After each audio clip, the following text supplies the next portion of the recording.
Greetings to all of you. Great to have you all online, and thank you for joining us for today's IASC dialogue, which will be focusing on sharing of good practices and lessons learned in the implementation of the humanitarian development and peace collaboration approaches.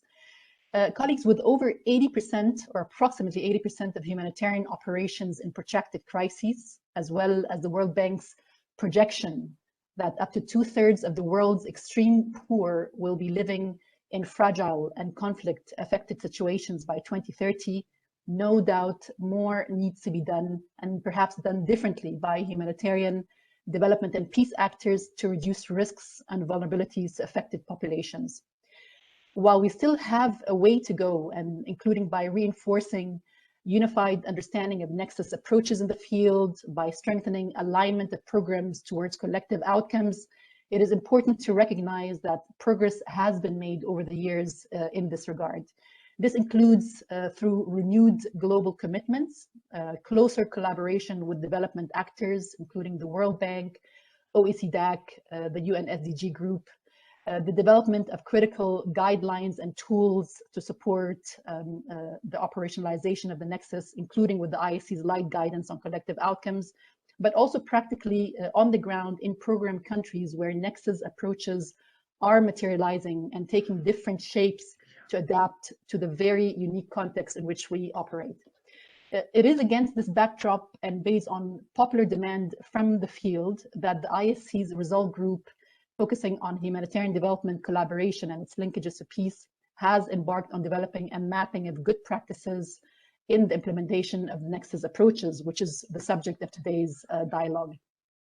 Without further ado, I'd like to thank our distinguished panelists for joining us today to speak to us about their experiences in operationalizing the Nexus approach. And first, I'd like to welcome Ms. Irina Vojakova-Solarano. I hope, Irina, you're able to join us.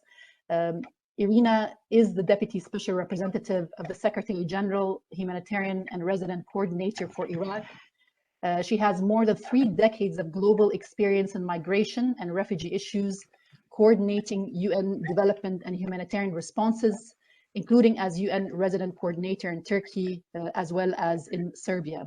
She also served as UN Regional Director, AI, of the Development Coordination Office for Europe and Central Asia in Istanbul. Welcome, Irina. If I may just ask colleagues, please, to mute their phones. There's a little bit of a background noise.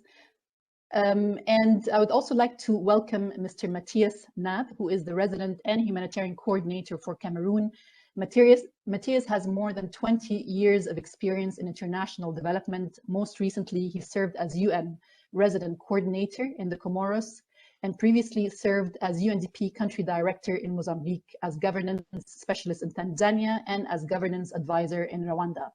Welcome again, Matthias, to the panel.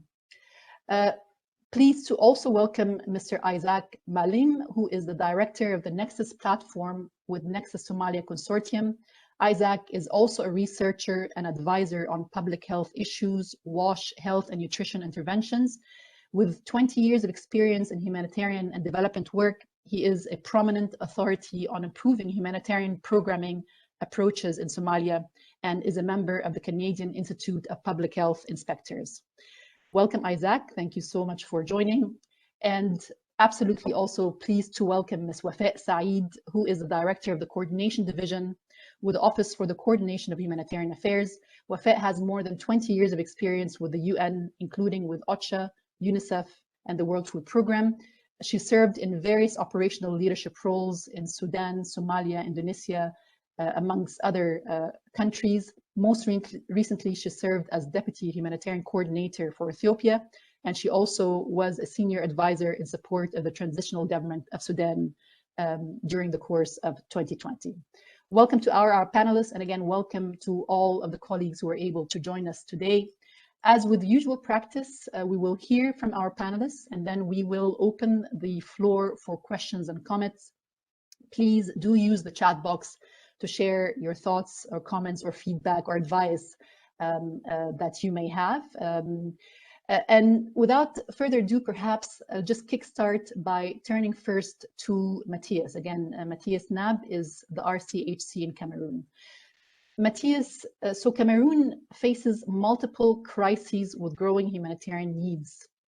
To address chronic needs in the country, you have brought together humanitarian development and peace actors at national and local levels to agree on and implement activities to achieve collective outcomes.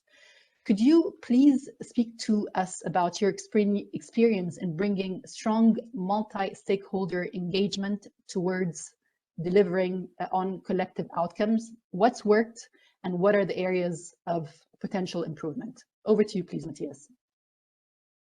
Thank you. Thank you very much, Mevat, and good morning, good afternoon, good evening, dear colleagues and colleagues on the panel as well. Delighted to join these distinguished panelists of experienced people that I'm going to learn from as well.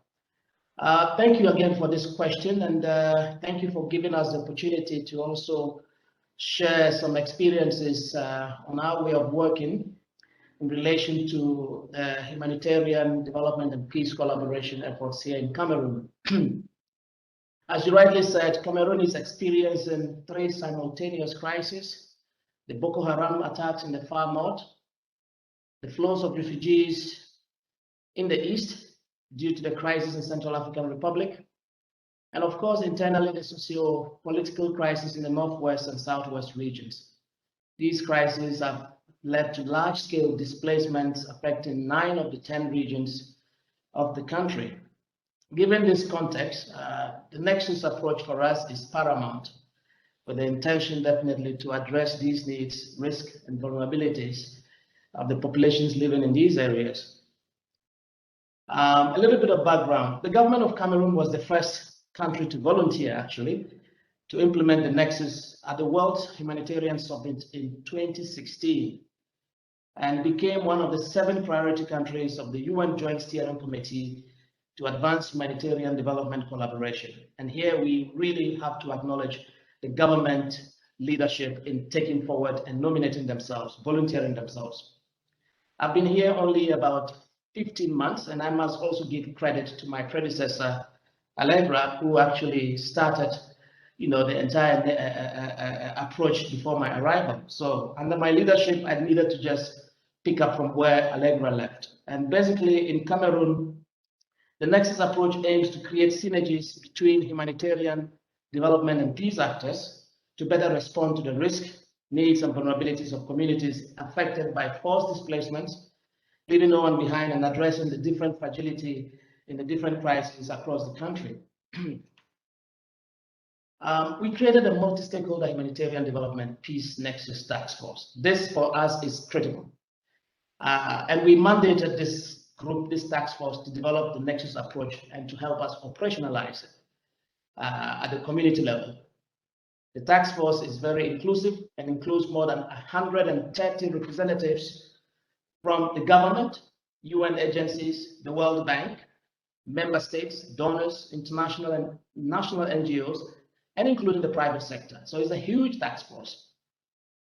And there is a secretariat based in my office, the Resident Coordinator's Office, with a dedicated capacity at the P5 level, coordinating the affairs of this approach for both the humanitarian country team, but also the UN country team, and of course, making sure that all the pieces are put together.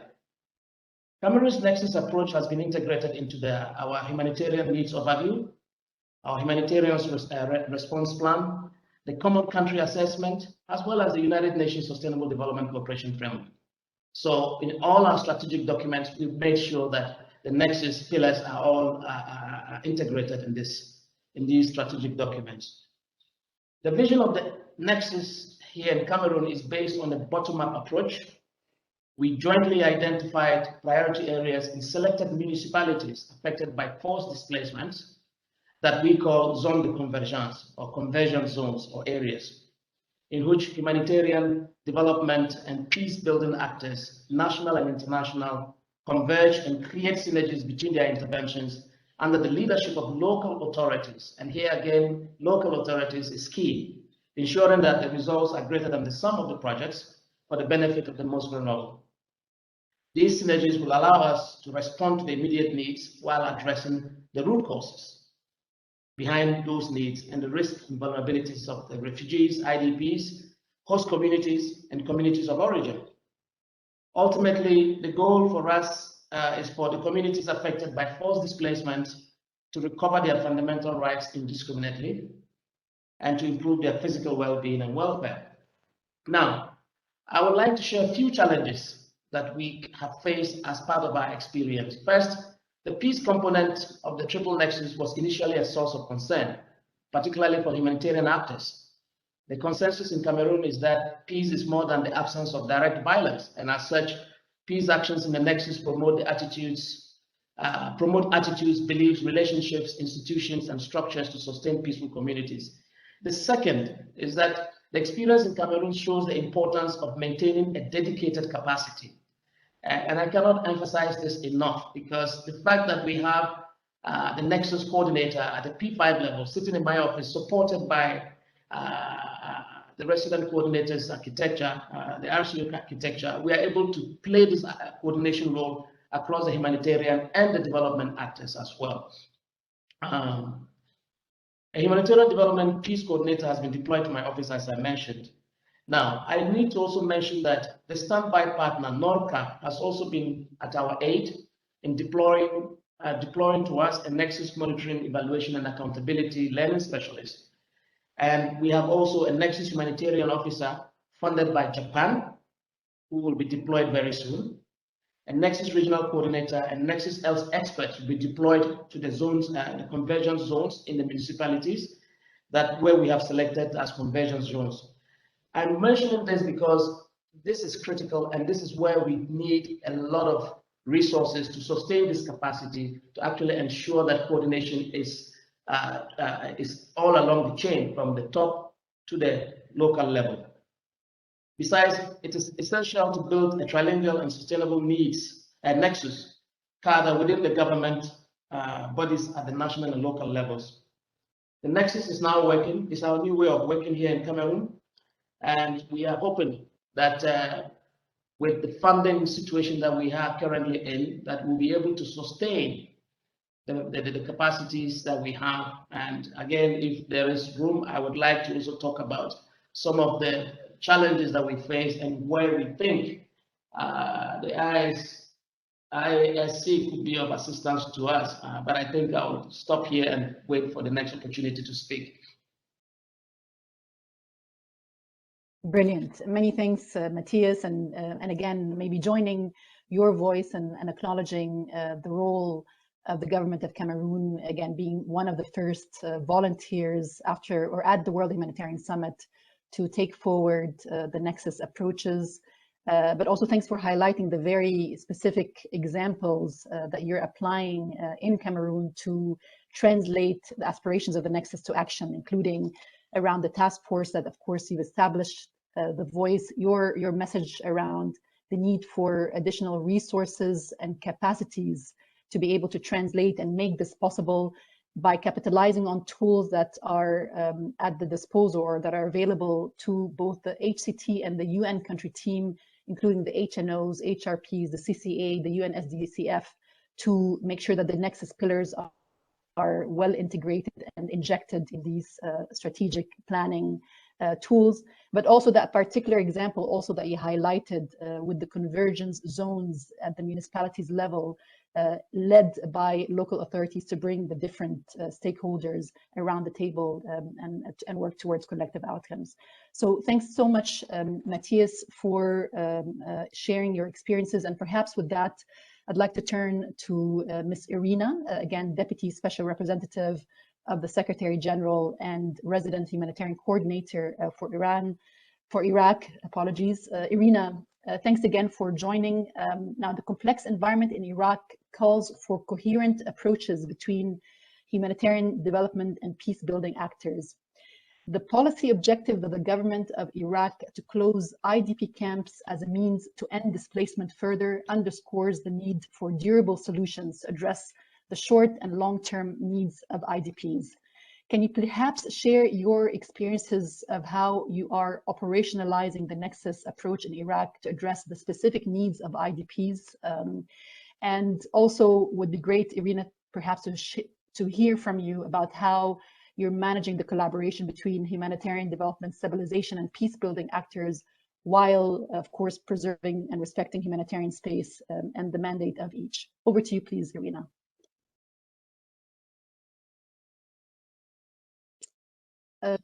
Malish, Irina, would you mind unmuting? Thank you. Yes. Can you hear me now? Good. Okay.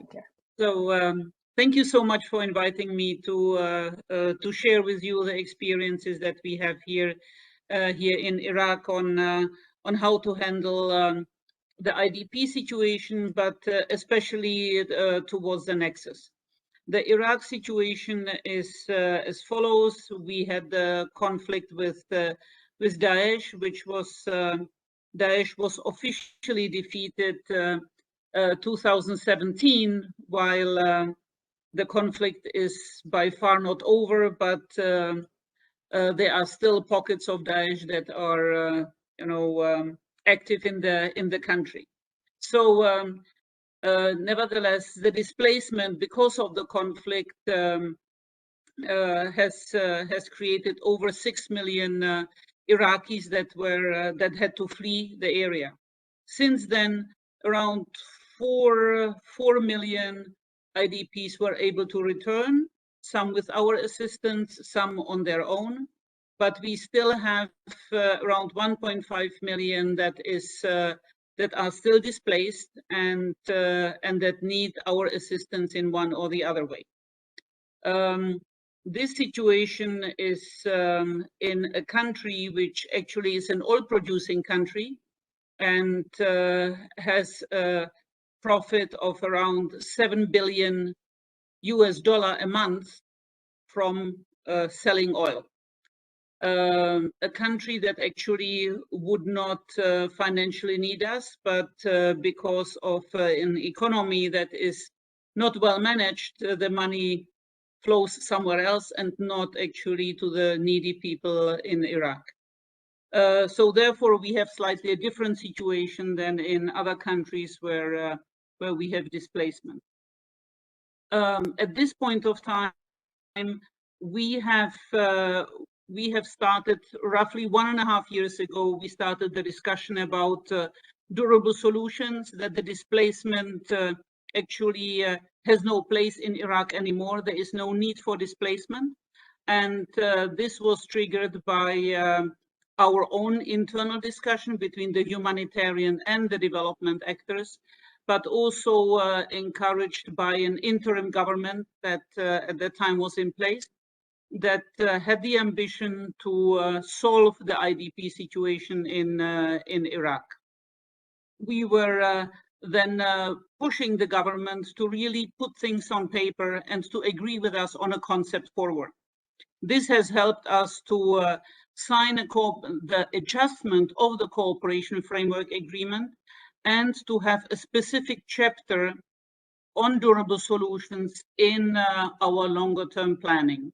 So, and what you see here on the slide, the slide on collaboration on durable solutions in Iraq, this is how we have shown the humanitarian and the development actors how they have to work together and in which areas actually their activities are merging.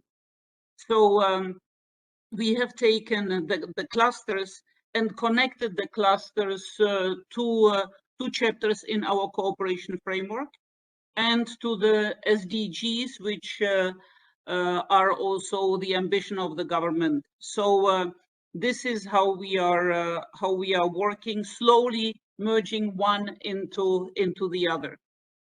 On paper it looks good, but of course, the humanitarian community is very strong here. We have OCHA that has around 60 employees coordinating humanitarian activities, while the development is being coordinated by my office with 5 people. So these are the two imbalances in the system, and the humanitarian and development system are, let's say, within this year, are learning to communicate with each other. If we go to the next slide, that shows how we are in practice. Thank you. The durable solution architecture in Iraq, how we are connecting the working groups with also the government authorities that should be addressing the durable solutions, the IDP situation in Iraq. So as in Cameroon, we are very much looking at the local situation, because this is where it has to be addressed. And the constant discourse between humanitarian and development actors to make them aware that the IDPs, they don't care where they receive the assistance from. If it is from a humanitarian or development actor, they need to have a roof over their head, they need to have a job, and they need to be safe. So through this concept, we have created area-based coordination systems in geographic areas of high returns. So we have at this point of time 8 area-based coordination systems, ABCs, where the humanitarian and development actors sit together and look at the geography that they cover and see how can they complement each other, but also how is it that they have to adjust their interventions so that we cover as many IDP needs as possible. This area-based coordination system is then referring to the Durable Solutions Technical Working Group, which includes also humanitarian actors. So we still have there the NGO community, and we have also donors in this group that is using the data that come from the ABCs and create synergies on the national level. This technical working group is then advising the Durable Solutions Task Force, where decisions are being taken on how to move the durable solutions concept forward, and also synthesizing the donors to the needs, but also to the successes and to the challenges. And all of this is then under the umbrella of the cooperation framework. So while we have the parallel systems, the humanitarian and development, we have found a way to merge them on the local level so that both areas can benefit from each other. The challenges are as follows: that we had an interim government that has subscribed to this concept. Now we had elections, we don't have a government yet. So we are a little bit working in a floating area, but because the work is cut out for us, so it's okay, but we would need, in a few months, we would need the government to interact with. So that is a little bit a challenge. The other challenge is that donors are saying Iraq does not need funding anymore, they have enough money. So the work with donors to include them in all of these discussions, to include them into the system and to make them aware that that their funding is still needed because the government is not stepping in, while making sure that the government gets the message that they will have to step in one or the other way within the next year. Otherwise, funding will disappear and their own people will be without assistance. And this is the third challenge, is our humanitarian principles. Can we say if we don't get funding, the government is not taking care of their people, we drop the IDPs from our attention? By far not. But this is a challenge to do it in a country that is a middle-income country and definitely has enough resources. But we need to carry this over into the development discourse and build the capacities of the government so that they can take care of their own people. So it's a process that will take maybe 2 more years. And in case nothing else happens in Iraq, I think that we can then move forward.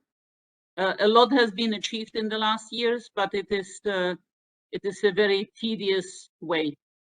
So here maybe this is just very specifically the area-based coordination system, the slide that you see now, where we have, they are managed by 2 focal points. One is humanitarian and one is development. And this is where then all the members that are there, which is the humanitarian and development community, with a lot of NGOs, where they have to learn to discuss and to respect each other's sphere and how to work to complement each other's work. So this is just a slide to show how on the field level, how the cooperation looks like. I will not go more into detail. It's there in the slide, and maybe then respond to some of the questions. Thank you. That's perfect. Many thanks again, Irina, and it's great to also hear a different perspective and a different experience. And again, it underscores the point that context really matters. But perhaps again, great to recognize the good work done already on the ground, and starting, of course, with the government of Iraq, committing to resolving the issue of IDPs, the critical work done in the signing of the adjustment for the cooperation framework agreement, and including a chapter on durable solutions, the grounds up, the bottom up approach that also is being applied in Iraq through the area-based coordination system that is in place, and having the humanitarian development actors working side by side to address the needs of IDPs in these locations. So all really important and good examples. Thanks again, Irina, for sharing that. And then we'll circle back to you, because I know there's a number of questions that we want to pose to you again. But perhaps with that, I'd like to turn to Isaac Ma'alem, who's the director of the Nexus platform with Nexus Somalia Consortium, because it's quite important also to hear your views, Isaac, regarding the role of national and local NGOs in driving forward and contributing critically to humanitarian development collaboration.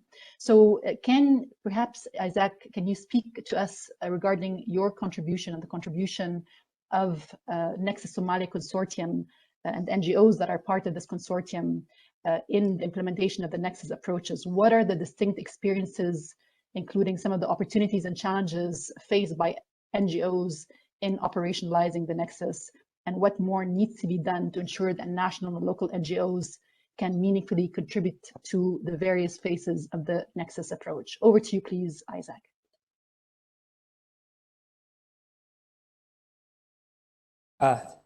Thank you so much. Good afternoon, good morning. Thanks for giving me this opportunity today, and I greet all of the team here, including the panelists. I'm joining this call from Mogadishu, and the question is one, but a lot of other sub questions, but I will try to answer all. Thank you. So on the progress of the Nexus, the triple Nexus, the humanitarian, the development, the peace, in terms of looking at it from Somalia, as that through the Prime Minister's office and the aid agencies, particularly the UN entities and the donor, have jointly established a high level or at a national level steering committee that was endorsed by the Prime Minister's office. The members of this committee, the government is part of this committee, and the committee is led by the resident coordinator in Somalia. The initial coming together dates back to 2016, 2017, around there. But this team was able to also revise the collective outcomes in 2020 and reflected it on the humanitarian response plan that is supposed to be rolled out or supposed to be worked on in the year 2022. This is also, the outcomes were also reflected on the UN Sustainable Development Cooperation Framework 2021-2025. And they have further prioritized some few areas of the humanitarian development and peace in the National Development Plan number 9. So this team was also able to establish a dedicated task force in a thematic areas. They prioritized like water and floods, durable solutions, and anti-corruption. But generally, there is no evidence of a nationally coordinated and executed nexus in Somalia, generally, so to say. So on the operationalizing the three nexus, or the triple nexus, the humanitarian development and the peace, remember there is no one size fits for all. So countries have different settings and different contexts. With 3 decades of political instability, conflict, and violence, and recurrent climatic shocks that have disrupted livelihood and basic service deliveries, that has devastated human capital and infrastructure, that has led to population to be impoverished, that has led to food insecurity and displacement.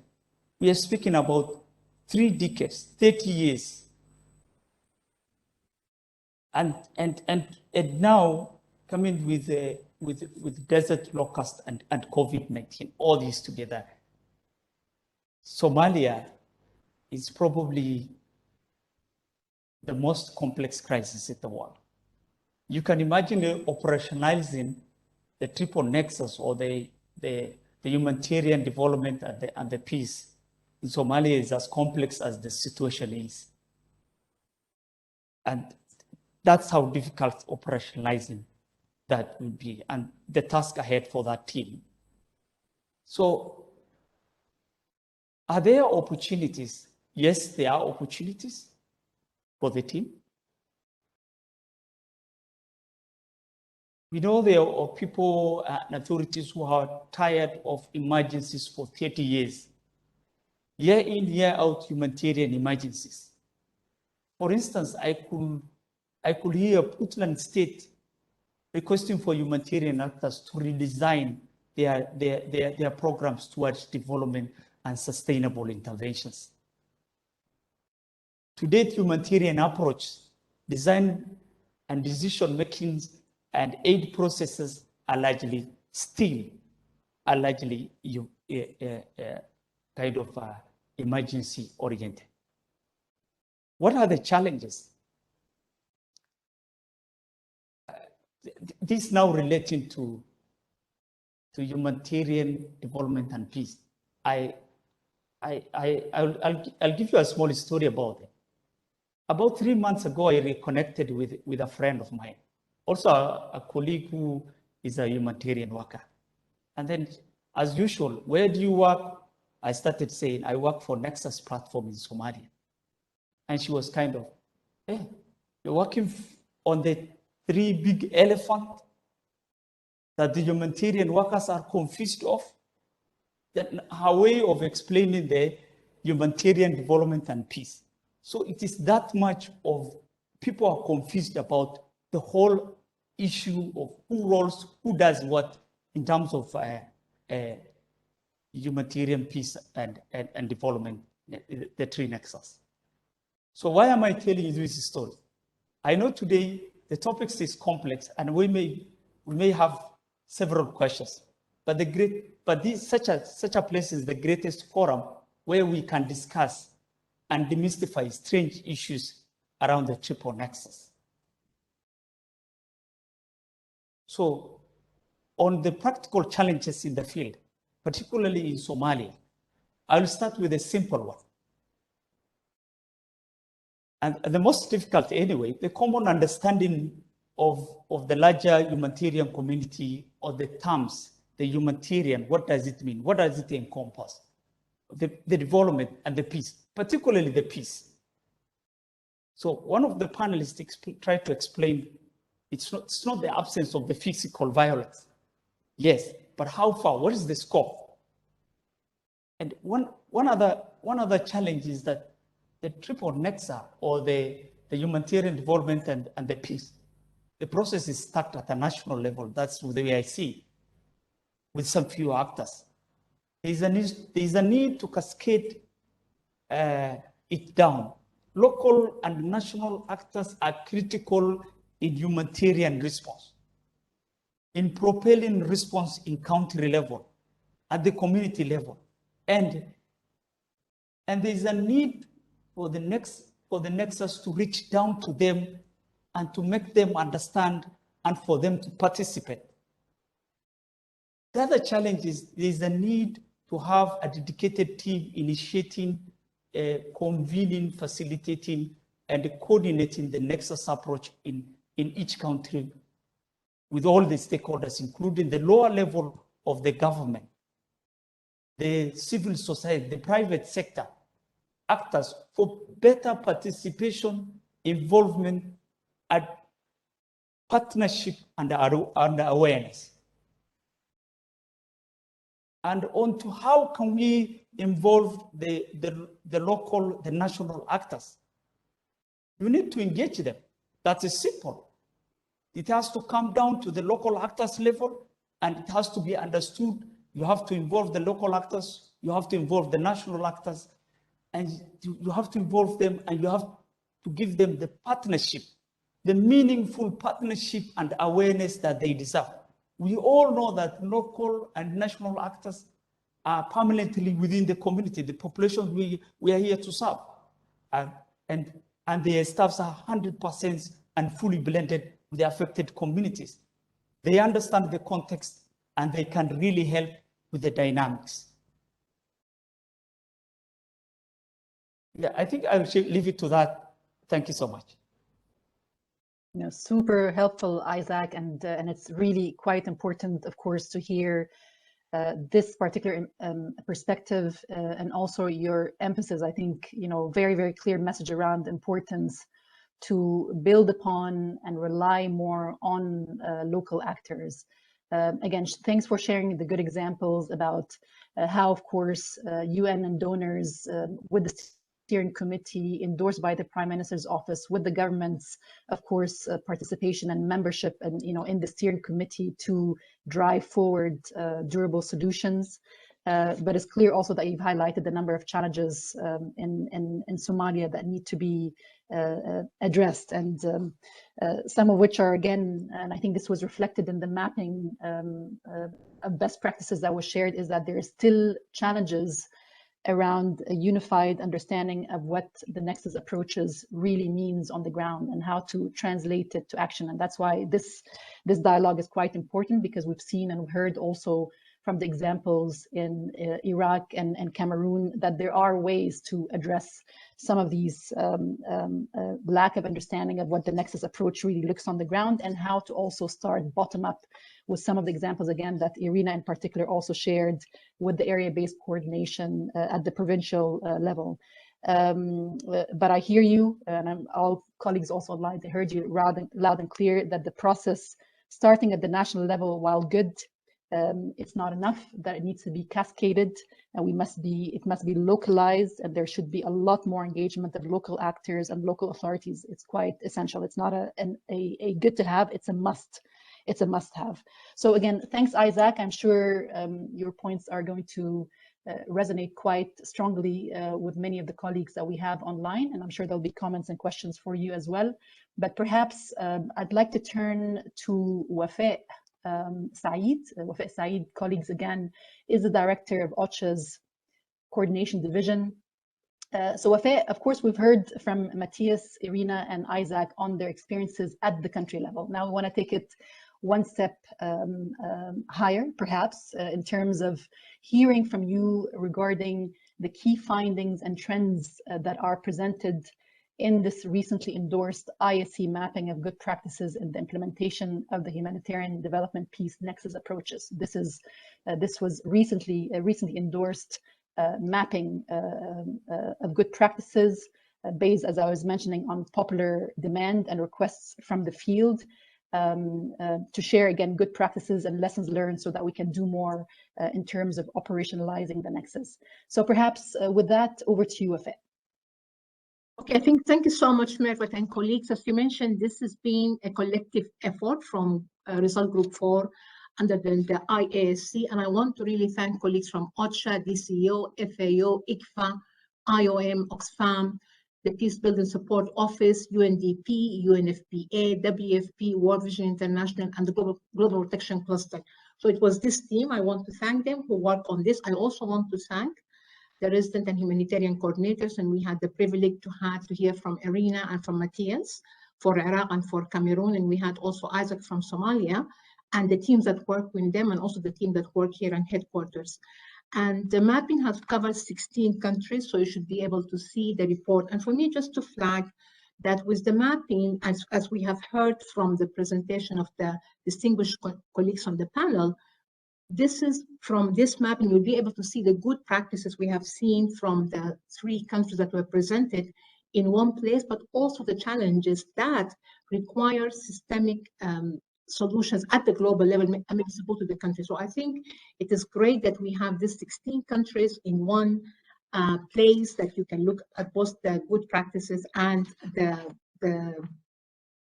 challenges that require systemic addressing. So if I look at some of the key messages, I think if we can move to the next slide, colleagues, I think maybe just to have a reflection about why the Nexus, and Mervat, you have raised some of the point in your introduction. And for me, first about human dignity. We're talking about people who don't want to rely on aid. They want to own their life, and to also, it is within our collective goal of the SDG 2030 to leave no one behind. I think also colleagues spoke about the humanitarian needs keep on growing and stretching. And just last Thursday, we have launched the global collective as the humanitarian community, the Global Humanitarian Overview, and we are asking for 41 billion to support 183 million people. And just in 2 years, the needs have increased by, just in 4 years, the needs have doubled. So I think it is clear that this is not sustainable, and we really need to work on ending the needs. Besides, I would like us to also think, looking ahead, we are already seeing climate change adding to the needs and also expanding the geography of humanitarian needs. So I think we've always said working on the Nexus is very critical, and now it's becoming more urgent. And I think we have seen from the presentations that, and also from the study, if we can go to the next slide, you would see that in the next, in the 16 countries, the first column is about the analysis. So in almost all the countries, there have been progress in doing joint analysis, and I think the shared understanding is a very important starting point. And then also, if you move on to collective outcome, I mean, in the same slide, you find like around 2/3 of the countries have worked together on collective outcomes, and we have heard both from Irina and also from Isaac about what kind of collective areas were agreed and were also incorporated into the United Nations Development Cooperation Framework, and also in the HRP, so that to guide the actors to work together. But I think if you look at the last column, you will see that the challenge is in financing. I think only one country, which is Somalia, it's seen that the financing for the Nexus is at a good stage. And also, you will see maybe a bit of larger circle on the top is Burkina Faso. And in Burkina Faso, the donors were engaged in the Nexus, and they are funding these collective outcomes. And I think also in Somalia, there have been contribution from both the IMF and the World Bank. And I think it was Irina who mentioned delivering on the Nexus requires investment that is not going to be for 1 year, but for several years to see this changing and ending the needs. So I think we have seen that in Somalia, and I think that's very important. And I would like to flag here on financing, because we're talking also at the global level. I think also, if you look at the ODA, I think the majority of it goes to development and to bilateral funding, and not to humanitarian assistance. And as such, this is an opportunity for us to tap into this bilateral assistance and to see how we can use it in the most fragile areas and to contribute towards ending the needs. Also, Irina spoke about national government where they have more resources and how to engage with them so that they can also use these national resources to address the needs. So if we can go to the next slide and next. I would like then to talk about the issue about multi-stakeholder engagement. I think it was many of the colleagues referred to that the Nexus have to be an inclusive process. I think this is something very, very important. And I think colleagues also flagged the point about the private sector and the donors, the international financial institution, but at the heart of this is the national actors and the ownership from the national government. I think this is a very important point. I think also there is a point about lack of common understanding. I think it was Isaac that you mentioned that more needs to be done for people to understand what is done by the development actors, what is done by the peace actor, what does it mean, what is the scope. So I think this is also a point that we have to look at. And I think we heard clearly, both from Isaac and also from other countries, from the Cameroon, that there is need for dedicated capacity to convene humanitarian and development actors, at least until it comes to one stage that things are moving forward. So this dedicated capacity to coordinate the Nexus has been found as something that is very important. And I have to say, maybe if we move to the next slide, the mapping have taken into consideration also 3 key areas which are very important. One of them is peace, and peace is actually one key pillar of the triple Nexus, gender and local actors. And I'll say something briefly about each of these. I think it was you, Matthias, who spoke about what is the definition of peace. It's not the absence of violence. And since, Mervat, you also mentioned in your introduction that the majority of the poor people and vulnerable people are in fragile contexts. I think, and we know that there are no humanitarian solutions to humanitarian problems. So in many of these fragile and conflict places, we need political solutions, we need peace. And for here, maybe I also want to flag that in fragmented conflict setting or political settings that are fragmented, it's also very important that we maintain that humanitarian life-saving assistance can be implemented without conditionality. That's something that we have to do it within the Nexus, because there are certain places, certain settings that we have to focus on that. I think maybe just to flag on, to add that the Peace Building Fund has provided a very good model and very good investments in making a difference at the implementation level.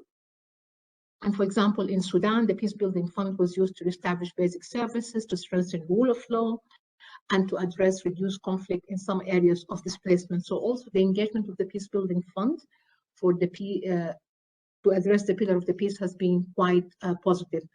On gender, I think the point which has been first participation of women and girls in the process itself. You know, and people spoke about the Nexus coming together, coordination. This is one thing.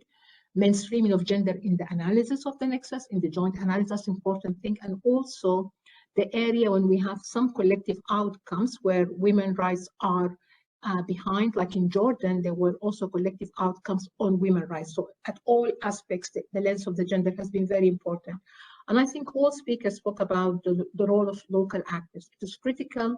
The national ownership is very important. I think, Isaac, you mentioned the high-level steering committee with the participation of the Prime Minister of Somalia. I think also colleagues spoke about the area-based coordination, municipality level, and I think that's where the local actors are engaged to implement the Nexus. And I think maybe just to conclude here, and Mervat, I know we're going to have time for questions and answers, is that while we have seen progress in the analysis, in the collective outcomes, the challenge remains in financing and implementation at the subnational level. And I think that's where people want to see change, direct impact on the people. And I think we have heard today from our distinguished speakers some of the good examples, some of the approaches taken. And the role of the IFIs is very important. Addressing risk-averse, working in this fragile context is very important. And I think maybe one thing that has come across is the coordination of the Nexus at the national level, at the subnational level. Some groups were made. I think this is also a very important point. But let me stop here and back to you, Merva. Thank you. Super helpful, Wafa, and thanks for sharing some of these main highlights and lessons learned from this mapping exercise that was conducted in 16 countries. Colleagues, just alerting you in the chat box, you'll find the link to this mapping with some of the critical information that Wafa shared with us.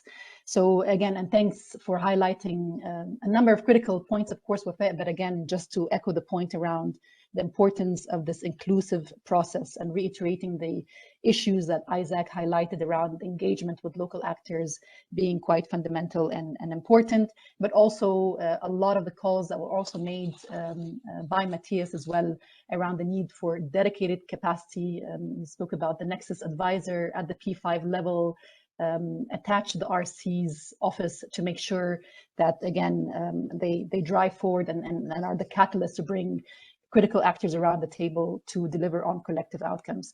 The issue of financing, Wafa, you've highlighted as one of the primary challenges. And I'm seeing that there's a number of comments or questions from colleagues around this particular point. So I'd like to perhaps turn first to Matthias, because this is the million-dollar question that is on many colleagues' minds around financing the Nexus. And Pallavi, thanks Pallavi for posting your question in the chat box. How were Nexus activities practically financed on the ground? And how were we able to use pooled funds? And I know, Wafa, you talked about also how in some contexts, including in Sudan, the peace building fund was quite well utilized in this regard. But perhaps, Matthias, first to you before we turn to Irina, to share some feedback, reflections on this, and perhaps to shed some light on the Cameroon Trust Fund. So over to you first, Matthias, before we turn to Irina. Thank you. Thank you. Thank you very much, dear colleagues. Before I go to this issue of financing, I just wanted to say thank you to Wafa for giving a summary of the entire mapping exercise. I think that document will be very useful. I like two things that you said, which is basically the fact that there is need for us to have a systemic solution to some of the challenges. I think it's high time that we said as humanitarian actors that we need as OCHA to have Nexus coordinators as part and parcel of our structure. If we cannot get the same done within the UN country teams, to have somebody dedicated for this so that we are able to connect the dots between humanitarian and development. Furthermore, the Secretariat has the Peace and Development Advisors, which is also another element that brings up, that completes the chapter. I am lucky to have these three secretariats in my office. I have a PBF secretariat, I have a PDA secretariat, and the Nexus secretariat. So it's a whole group that helps me to be able to make sure this is mainstream in all our operational documents. However, sustaining this is the question. Do we have the money? Do we have the finances? And thank you, Mebat, for this question. Cameroon is unique in the sense that even our humanitarian response plan is poorly funded over the last 3 years. And it is so discouraging that a country such as this, with all these crises, still does not attract the needed attention in terms of financing. And I think this is something that we need to continue to advocate for, other creative ways of mobilizing financing for people that are definitely in need. Now, in terms of how we are mobilizing to deal with some of our local challenges in terms of financing, we have been able to start, and we're in the process actually, of creating a Cameroon Trust Fund, designed with 3 windows. We're currently in the process. The first window is for rapid response, second will be for collective outcomes, and the third will be on development. We also believe that a number, and I think it's Wafa who said this, there's a lot of financing options within the development space. And we know that most humanitarian needs or crises are as a result of a development deficit. So we need now to think out of the box to see how we can create these collective outcomes that sort of become imperative for development financiers to see the need that we can channel these funds through collective outcomes that actually help address durable solutions with a humanitarian perspective also in mind. So currently, this is what we are about. We are in the process of doing, putting together this trust fund. And as I said, we will have 3 windows for it: a rapid response, and then also funding related to our collective outcome priorities. And of course, looking at gaps that are there within the humanitarian response plan, but at the same time, looking at ways through the cooperation framework that we can mobilize other agencies, resources to address some of those collective outcomes. The trust fund will be put in place pretty soon, and we're looking at ways to actually also mobilize not only internally from our donor community here, but also from other funding windows or financing windows outside of Cameroon.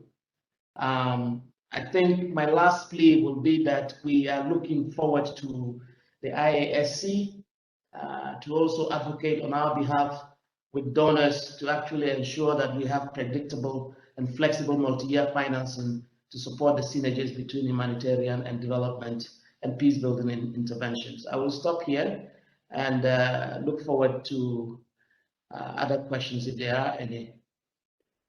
Great. There is another question for you, Matthias, but we'll circle back to you again. I just want to perhaps just give the opportunity for Irina to come in and also share her experiences around addressing the financing question, financing collective outcomes in Iraq, and perhaps also building on Lynn Hastings' question there, whether there are particular positive examples or good experiences around how donors, and I know I'm putting you perhaps, Irina, on the spot. I know there are a number of donors online, and they're welcome, of course, to respond on the chat box, but it's great that you're hearing, of course, this conversation, because a critical stakeholder in this equation is, of course, the role of donors. But any insights, Irina, around donors, whether they are indeed, in the case of Iraq, they are making funding available in a flexible way outside of a pooled funds to address the nexus and delivering on collective outcomes, that would also be greatly appreciated. Over to you, please, Irina. Thank you so much. And actually, in the structure and in the financing, I see some parallels also to Cameroon.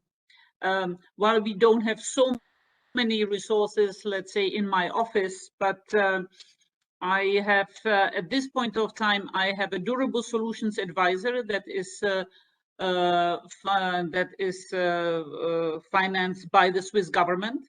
And without that person, that would be very, very difficult. However, looking at the experiences with the nexus and the communication between the humanitarian and the development community, I think it would be much more efficient to have from the OCHA side people who deal with the nexus, because I see that it's the humanitarian community that has more difficulties to connect to the nexus than the development community, at least in the Iraq context. And because the humanitarian community is so well structured and organized, the development community, which is we don't have a control of, these are two worlds that are clashing. So the strong advice for OCHA to have Nexus advisors, I think that would make the situation easier. On the funding, we are just starting, because we have the HTF, so the fund, the humanitarian fund, that was well funded in the last years, but we expect that the funding will drastically decrease in the coming year. While at the same time now we're signing the cooperation framework agreement, we are restarting a development fund that will have a window for durable solution. And we just did the rollout of it, so we will see what the response by donors will be. But our plea and our discussion also with donors was to see this complementary. And while the humanitarian funding might decrease, we need to have an increase in the development funding so that this can really catch the needs of the IDPs and develop the capacity of the government to actually take care of their own people. And this is something that is in the making. We will see if it will work. But as I mentioned before, it's a government that has money. So we are also taking the government to task, and in the future meetings, the government will be in the room to commit, their part to this. It will be a tall order, but definitely we are knocking also at the government's doors. Thank you.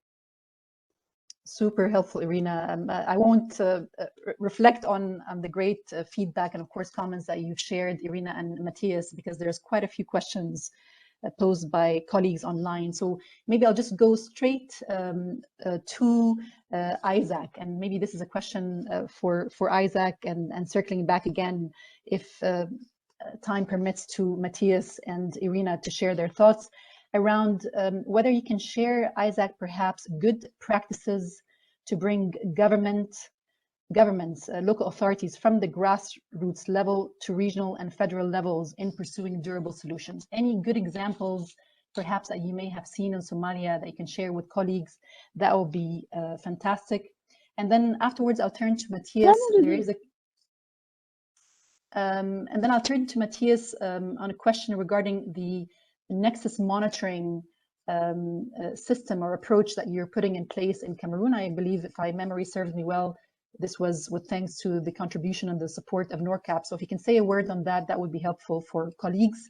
And then I'll turn to Wafa, especially because both Irina and, of course, Matthias mentioned OCHA a number of times, and the importance of OCHA playing a critical role in addressing the systemic issue around the availability of Nexus advisors as part of the response. So any thoughts or reflections on that as well, it would be fantastic. But first, over to you, Isaac.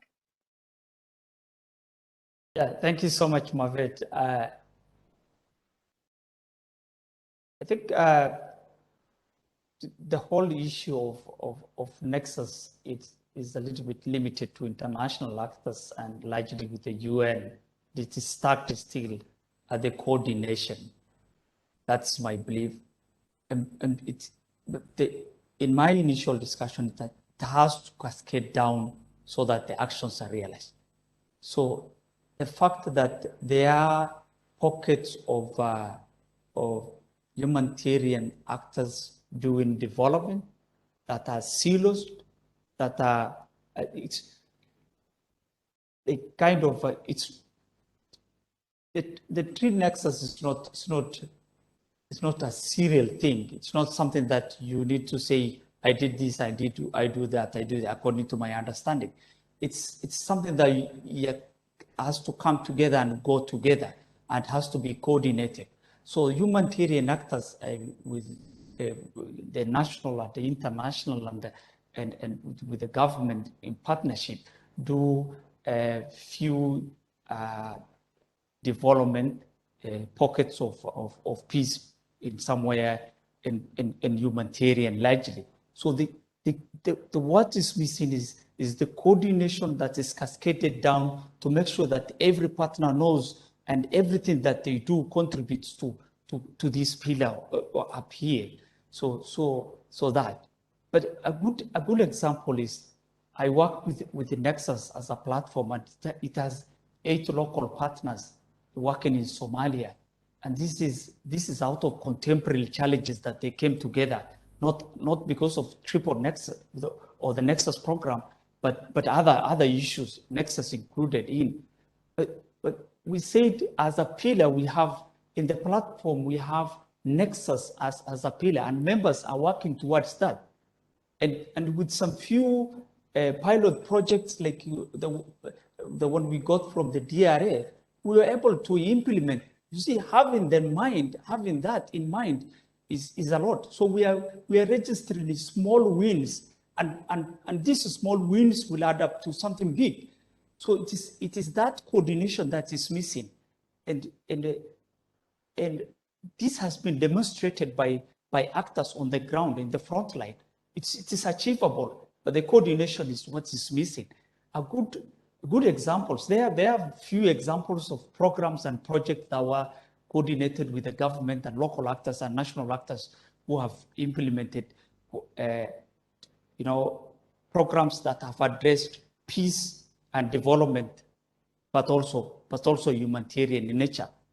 You see, I will go down to the ground level where you can say, this borehole has a frequent breakdown, and it is bringing a lot of problems for the pastoralists. So if you repair it, it becomes one time a humanitarian, the other time it addresses the issue of peace, and it is a development issue. So something like that brings everything together. That's a very small and minute example for us to discuss in this forum. But those are the small wins that brings up to these all frameworks. And so the coordination is missing for all this to be pumped together to one. Yeah. Huge thanks, Isaac. And I'll just move straight to perhaps Matthias. If you can just maybe, in addition to addressing the question around the Nexus monitoring tool or approach that you're applying in Cameroon, any additional insights around how we are engaging local actors and local authorities bottom up in addressing durable solutions and delivering on collective outcomes, that would be appreciated. Over to you, please, Matthias. All right, thank you. Thank you very much. I think the issue of M&E and insights in how we monitor this is a great question, and I really want to thank the questioner. As I mentioned in my earlier submission, we now have a dedicated person provided by NORCAP to play this role. And the colleague arrived just in July, and within July, we've been able to do to complete a mapping exercise that is linked to the areas that we have identified as convergence areas. And in this mapping exercise, we're looking at finding out who is doing what in these areas, whether it's humanitarian or it's development, and or what peace initiatives, whether it is social cohesion projects by national NGOs and all that, because this is very important for us to know, so that this mapping exercise was one useful exercise that was undertaken.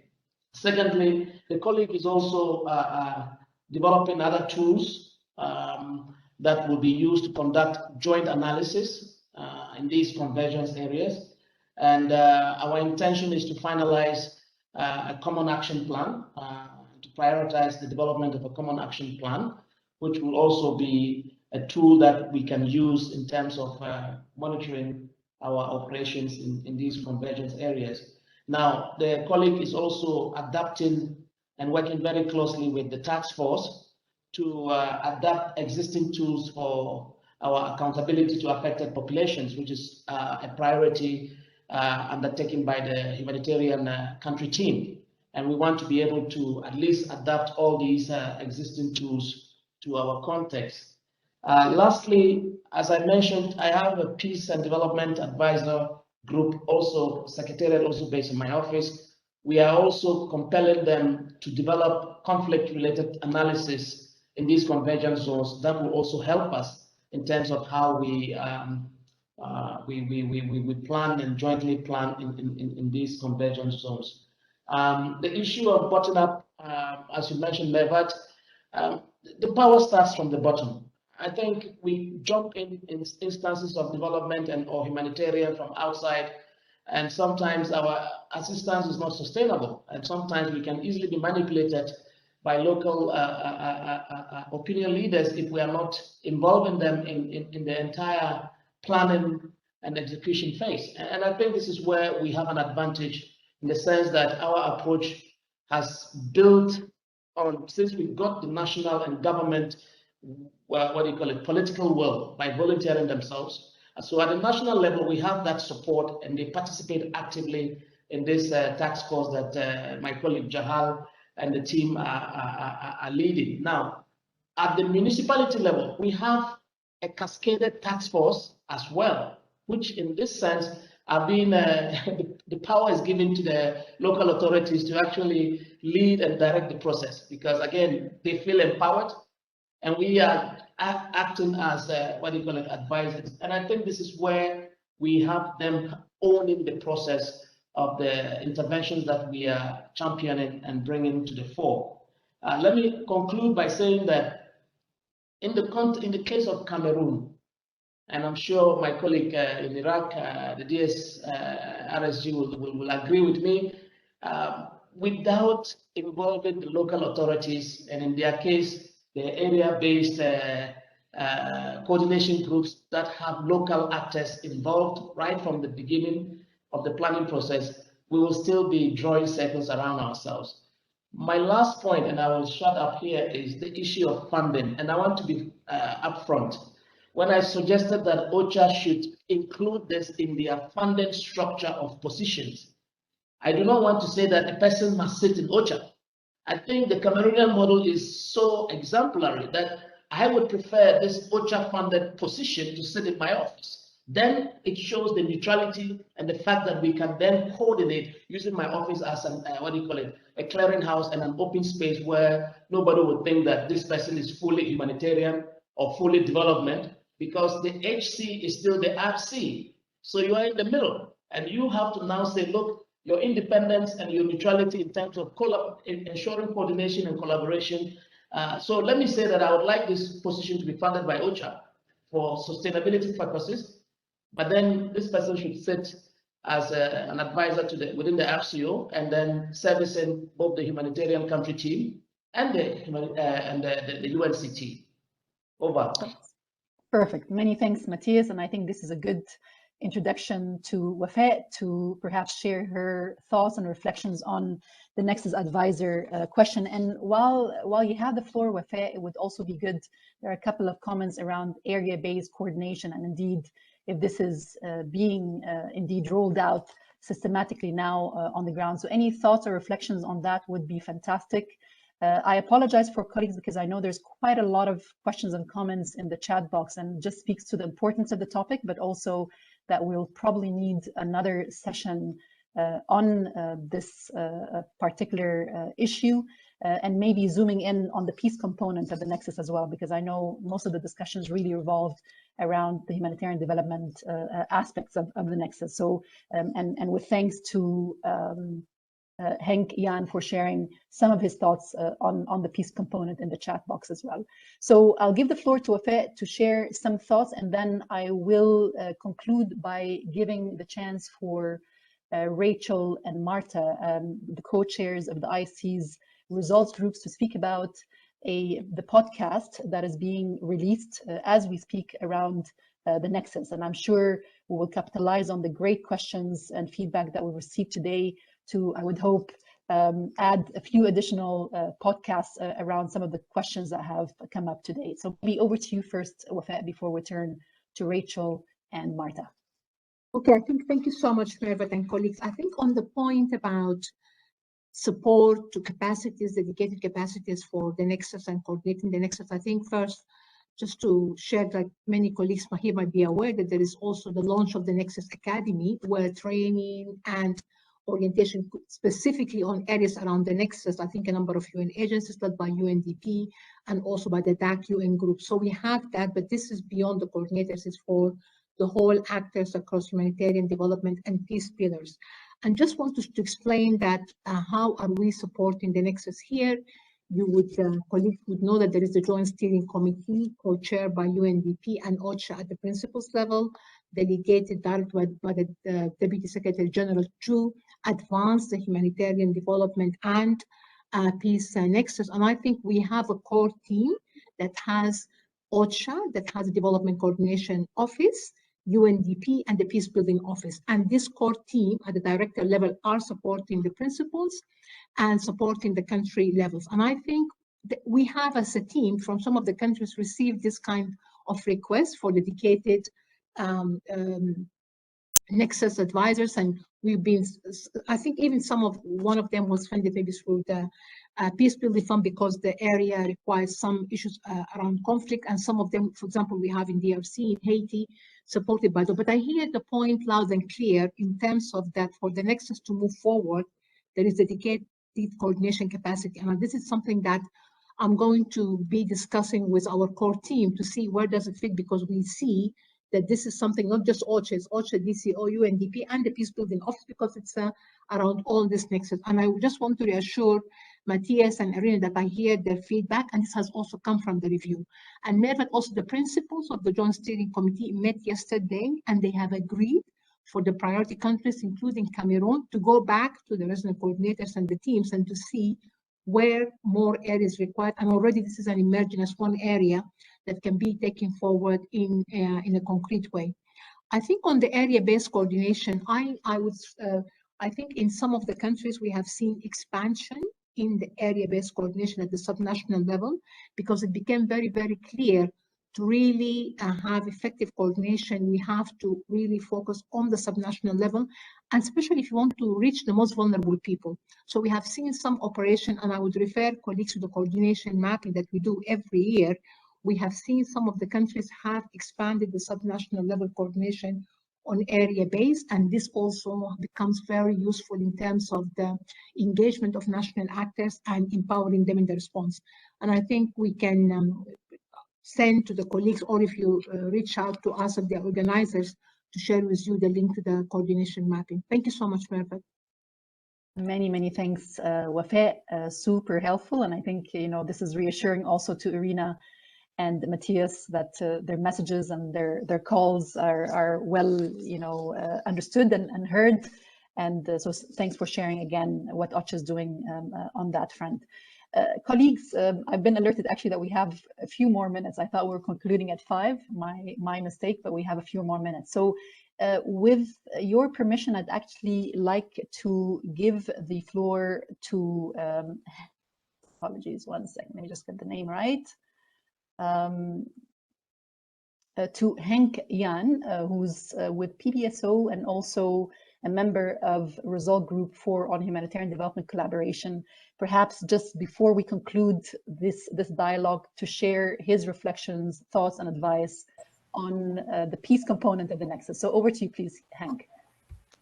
No, thanks so much for giving me the floor. I already put a few thoughts in the chat function, but happy to talk a little bit more around this. It's clearly among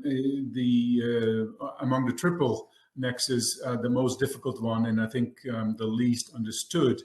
But there's a lot of interesting stuff happening on the ground on this. A lot of members of the country teams have been making a lot of progress on this, making sure that interventions are conflict sensitive and doing no harm, not feeding into conflict dynamics in a negative manner, and taking into account the conflict analysis to make sure that not only we avoid doing harm, but also perhaps contributing in a positive way to peace outcomes, without compromising humanitarian principles and without compromising the primary objectives of agencies, whether it is about feeding people or ensuring dignity and the lives of children and women. Some of that is quite intuitive, and we have seen that, for example, in the field that it has been done, even if it's not called peace building or peace. For example, by doing analysis and bringing different groups together, bringing beneficiaries, bringing different stakeholders, even groups if they are at odds with each other, whether it's the displaced people versus host communities. In Iraq, our colleague in Iraq talked a lot about IDPs. That kind of dialogues can really bring understanding and more social cohesion in a society. And that is a really important facet. What is also really critical is institutionalized dialogue or grievance mechanisms, where populations, irrespective of where they live, what ethnicity they are, what gender they are, what age they are, can go and talk with authorities on issues of access or issues of inequalities. And that is a really important tool to establish and increase legitimacy and trust in the authorities, which is often a real issue in conflict-affected countries, partly because sometimes the state has been a partner or a perpetrator in conflict. So establishing that trust horizontally between the state and people often then also increases the trust among groups in society, because they recognize that the state is there for everyone, irrespective of what background you have and identity you have. Thank you very much again. Super helpful, Henk-Jan, and thanks again for coming in super last minute to share these important insights. And as you mentioned, it's demystifying the peace aspect of the Nexus, and you've shared again some important and useful examples around how this can be indeed quite important to delivering on our common goals and on objectives. So maybe before turning to Rachel and Marta, and I apologize for the delay, Rachel and Marta, just turning perhaps again to Isaac, there's a good question or comment that builds on what Henk-Jan mentioned around the potential good practice and challenges of engaging local faith communities or faith-based organizations in the Nexus efforts, given the fact that there is an understanding, of course, that these critical local actors and leaders are often key to peace-building efforts. Any reflections on that, Isaac, would be helpful. Over to you, please.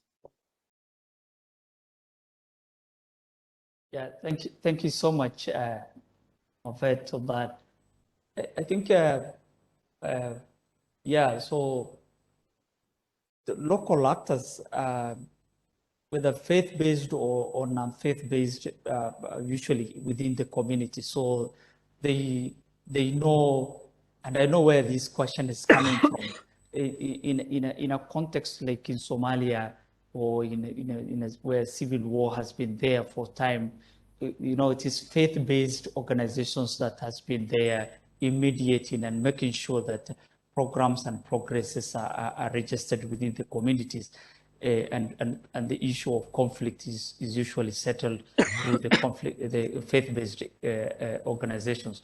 So quite a number of organizations are in this process, and the fact that they had been in the communities, they already know what will this kind of, or what will happen if we do 1, 2, 3 things. They already know, because they have been in this system and these communities, and they've already had all these mitigating factors. They avoid some of the program just because it will cause conflict. So the organizations, particularly the local and the national actors, they've already established all these the nitty-gritties about things that trigger conflict within the community, because they all know the dynamics. Yeah. Many thanks, Isaac. And I think this is a good way to conclude this part of the dialogue. I want to turn very, very quickly to Rachel Scott and apologies. And Marta, again, just to note that both Rachel and Marta co-chair. Marta Valdez is, of course, with Oxfam. Rachel Scott is with UNDP. They're the co-chairs of the IASC's Results Group on Humanitarian Development Collaboration and its linkages to peace. Again, and I want to really take the opportunity to say huge thanks to Rachel and Marta, because over the past almost 3 years now, they've been really leading the charge and the work of the Results Group in driving forward critical work around the Nexus, including with delivering on the collective outcomes guidance, working closely with colleagues, contributing to the Nexus Academy, which I'm sure Rachel or Marta will speak about very briefly. Of course, delivering on the mapping of good practices that we're discussing today, and of course that the podcast, which is in the process of being released or launched. So over to you, please, Marta and Rachel, for your thoughts. Thanks to all the speakers and all the listeners. I think we've had an excellent conversation today on a lot of these aspects, and thanks also to the Secretariat, who've been a tireless support for the efforts of RG4 over these last 3 years. So on the podcasts, of course, RG4's had really interesting but really complicated discussions, I think, on this difficult issue of the Nexus and delivering on the ground over the last 3 years. We have put together a podcast, short podcasts, so they won't blow your mind. They're between 30 minutes, 40 minutes long, on different aspects of the Nexus, and a lot of those questions came up in the chat. So look out for them over the next month or so. The first one was released last Thursday. It was on delivering in the Nexus with a spotlight on Jordan. This week we will have a podcast again on Thursday, which will be on gender, a red alert. And then we have a range of podcasts over the next 6 weeks on local actors, on financing the Nexus, on peace in the Nexus. So Henk-Jen, hopefully you'll be listening to that one. On humanitarian principles and on what's next for the Nexus. And we may continue this series on next year as well, because there's been a lot of interest in being part of that. So thanks a lot to RG4 for putting this together, not only this mapping today, which I think is a really good global good, but also for the podcast. And Marta's going to continue on with the rest of our products. Thank you, Rachel, and thank you, Mervat, and all the speakers. I think that it has been a great discussion. And I just wanted to give a couple of key information, because I think that is very relevant to the conversation we were having. I think that during the exchange, there has been a lot of points made about financing and financing for the Nexus. So as part of the Resource Group 4 work, we engaged with INCAF in OECD over the last couple of years. And lately, we have been inputting in a document developed and a research developed by INCAF on financing for the Nexus.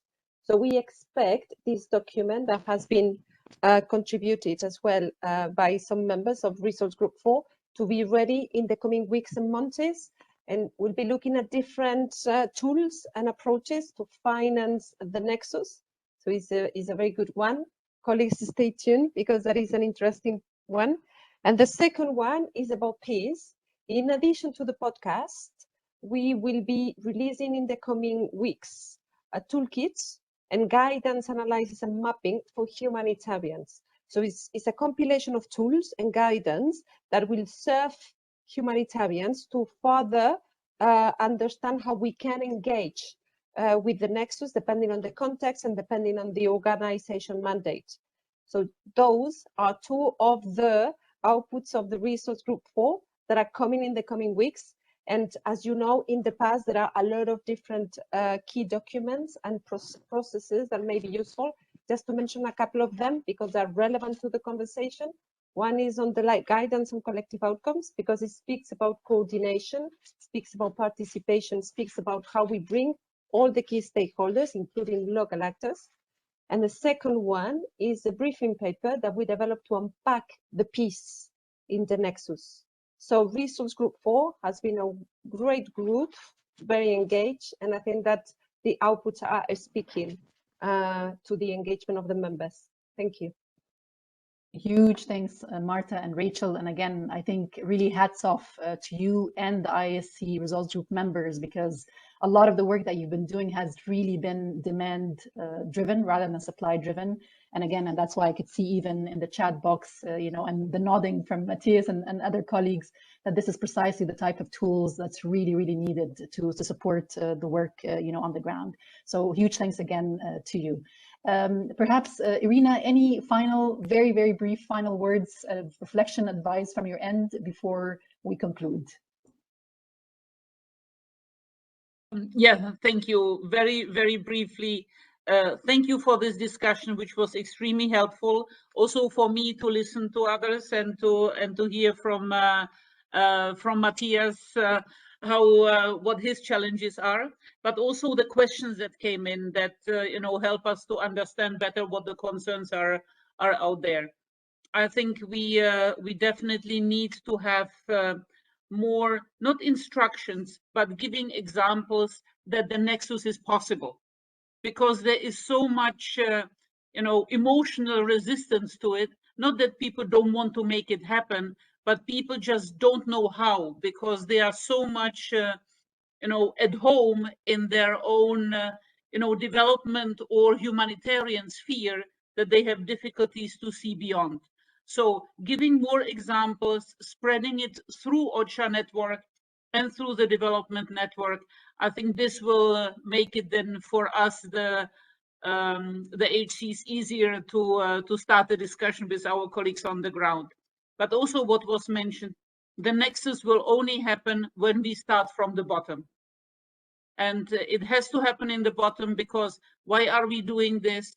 To help the beneficiaries. So this has to be the main narrative, that whatever works for the beneficiaries, that should be our guiding point. Thank you. Brilliant. It's about people, bottom up, and Nexus is possible. I think these are the main takeaways, Irina. Thank you so much. And perhaps just turning to Matthias, final words of wisdom before we conclude.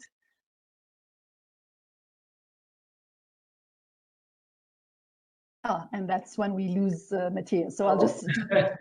No, I'm a good student. I want to concur with all that my senior colleague Irina, the DSRSG, has said, and to say to you and the team, thank you so much for championing this initiative. And I think this should not be the first, neither should it be the last. We should create more platforms such as this one, at least once every quarter, just to continue to share experiences, and as Irina mentioned, to see how we can at least convince those that are still confined in their little spaces of development only and humanitarian only, that it is only when we collaborate effectively that we can actually show our accountability to the affected populations. I thank you all.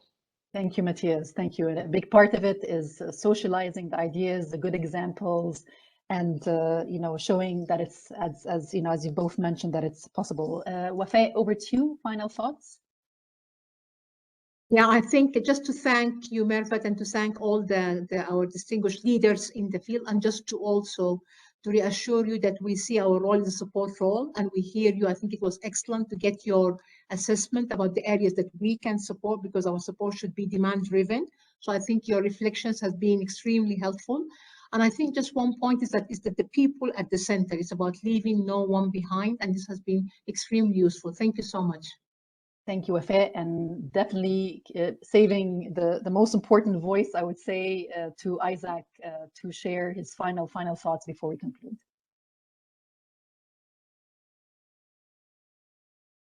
Thank you so much for having me today, and I'm very grateful for the panelists here, the coordinators, and all these people who are behind the scene, making sure that this event was able to happen. And thanks for the listeners.